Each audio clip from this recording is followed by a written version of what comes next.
Vamos a ver ahora las cuestiones vinculadas a potencia, a trabajo por unidad de tiempo en circuitos. Vamos al caso general. Tenemos un tramo de circuito que encerramos en una caja. A este tramo de circuito llega un conductor y de él sale un conductor. Y sabemos que esto es un tramo de circuito cuya complejidad elegimos ignorar en corriente continua. Es un tramo de circuito en corriente continua, de manera que la situación es estable en el tiempo, y esto implica que entre estos dos puntos del circuito hay una cierta diferencia de potencial.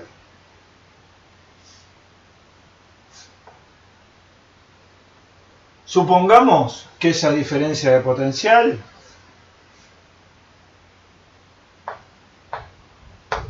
entre A y B, B sub B menos B sub A,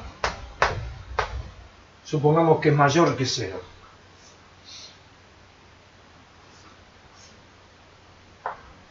Si tomamos una carga diferencial Q,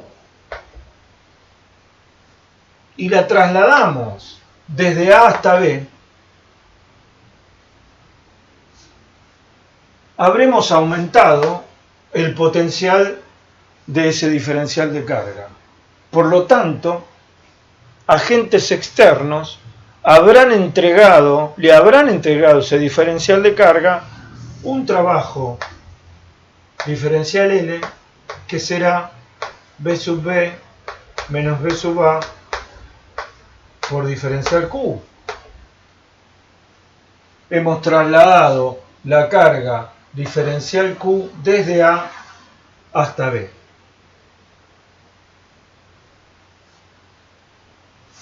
Podemos escribir B diferencial Q para ser nada más sintéticos. Ahora bien, si este traslado ocurre en un intervalo de tiempo infinitesimal diferencial tau, dividiendo diferencial L por diferencial tau, dado que B es constante, escribiremos diferencial Q sobre diferencial tau, o sea, B por I. ¿Qué I? La corriente I que ingresa al circuito, al tramo del circuito por el punto A, y necesariamente sale por el punto B, porque ya vimos en el bloque anterior, analizando tramos de circuito, que en esta zona, si entra una corriente I, tiene que salir una corriente I. Nosotros imaginamos llevando una carga diferencial Q positiva desde el punto A menor potencial al punto B a mayor potencial. Esto es potencia.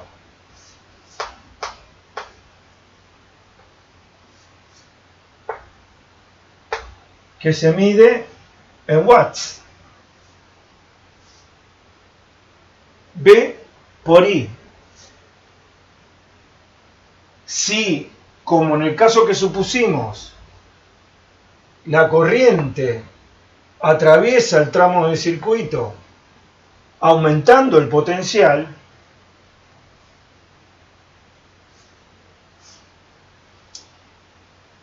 el trabajo es recibido por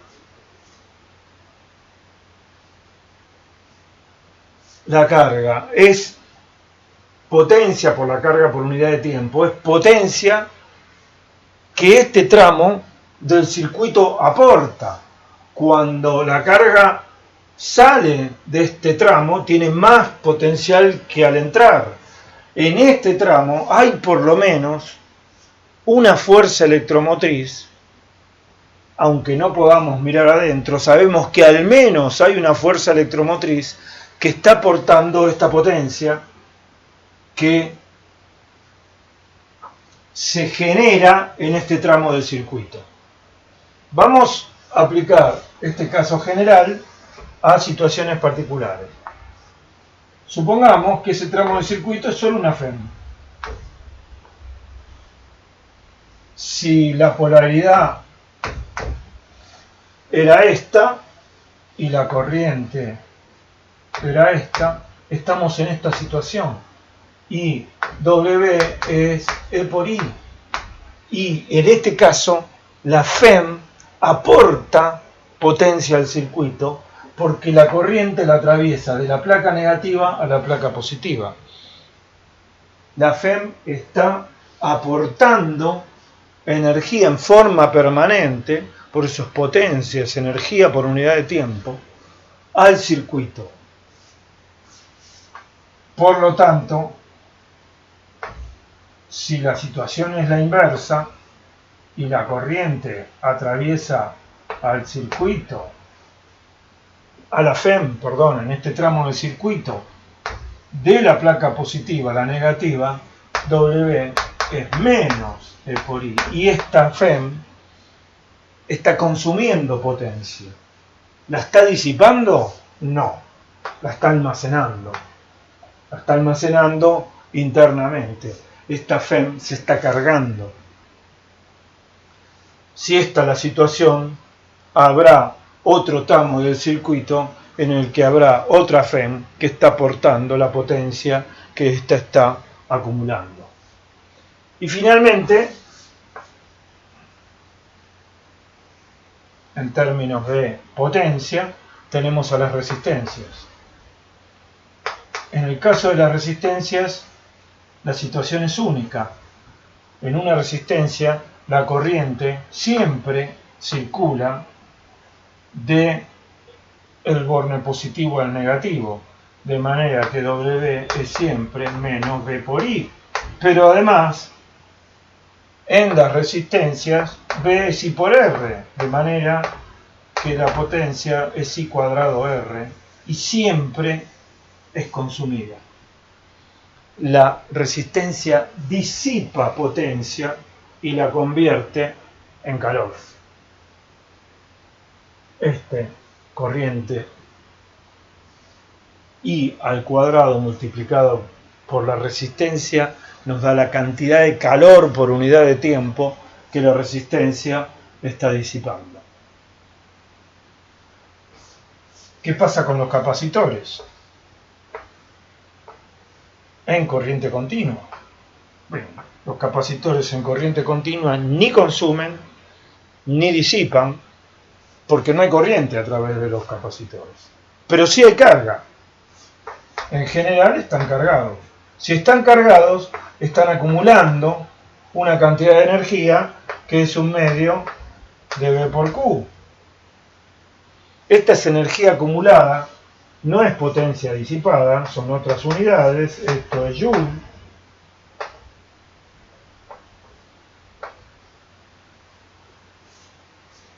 Y además, esta energía, el capacitor la acumuló antes de que el problema fuera de corriente continua. La energía, el capacitor la acumuló en un régimen transitorio que no estamos analizando. Desde que el circuito se estableció y las corrientes empezaron a circular, hasta que se establecieron y se hicieron constantes, el capacitor se cargó y acumula esta energía, que estará en condiciones de devolver cuando el circuito deje de ser de corriente continua. ¿Y esto va a ocurrir?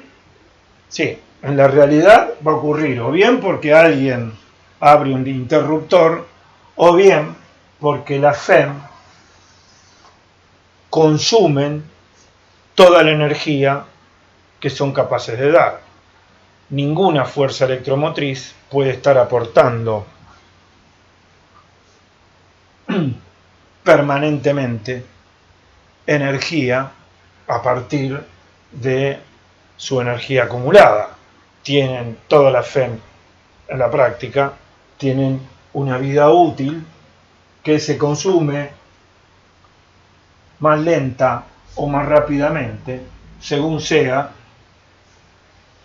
la potencia que se disipa en los circuitos a los que están conectados, y también depende de algunas otras propiedades de la FEM que no vienen al caso. Una FEM puede perder su energía aún sin estar conectada, pero bueno, estas son otras cuestiones que tienen que ver con la parte de las fuerzas electromotrices que no vamos a ver, que es su estructura interna. Esto es potencia en circuitos de corriente continua. No hay otra cuestión.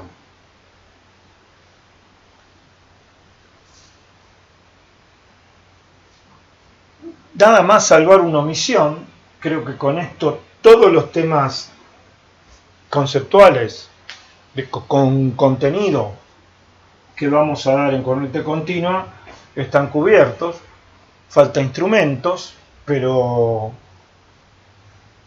la parte de instrumentos no agrega conceptos nuevos desde el punto de vista de la electricidad. Creo que me faltó decir que la unidad de resistencia, que es volt sobre ampere, tiene un nombre propio, que es ohm, y se representa por la letra omega, en homenaje al físico que primeramente estableció esta relación. Ohm es el apellido del físico que estableció esta relación.